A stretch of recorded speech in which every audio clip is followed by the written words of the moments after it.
आज करिब 2 महिनापछि आमासँग भेट हुँदैछ। आमा ठ्याक्कै त्यति पुग्नु भयो। ल पनि आउँदैछ यहाँ ल अटो ल्याउँछु के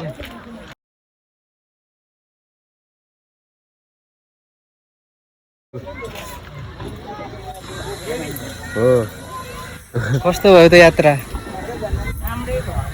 राम्रै आयो। एकदम यात्रा राम्रो भयो। आउने त केही दुःख भएन।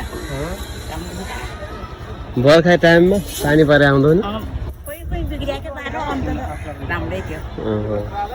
एकदम आज तिलकको आमालाई एकदम रियलमा भेट्न पाइयो है प्रत्यक्ष। दुईटा साकेत देखिरहन्छ मतलब साथी अहिले चलिरहेको एकदम कान्छालाई लगेर जाम भेट्नु भन्नु पर्छ नि भने आज भेट्नु अब आउँदा आउने चाहिँ पर्छ एक गते उद्घाटन छ एक गते। आउनुपर्छ है सबै हेरेको छु। ए आउनुपर्छ अब हाम्रो पसलमा एक गते आउनुपर्छ। हजुर ल तिलक बोल्यो त समय के बोल्यो भने उनीहरू अरू लिएर आउनु होला। हामी ती वर्ष अटो लिएर आउँछु है।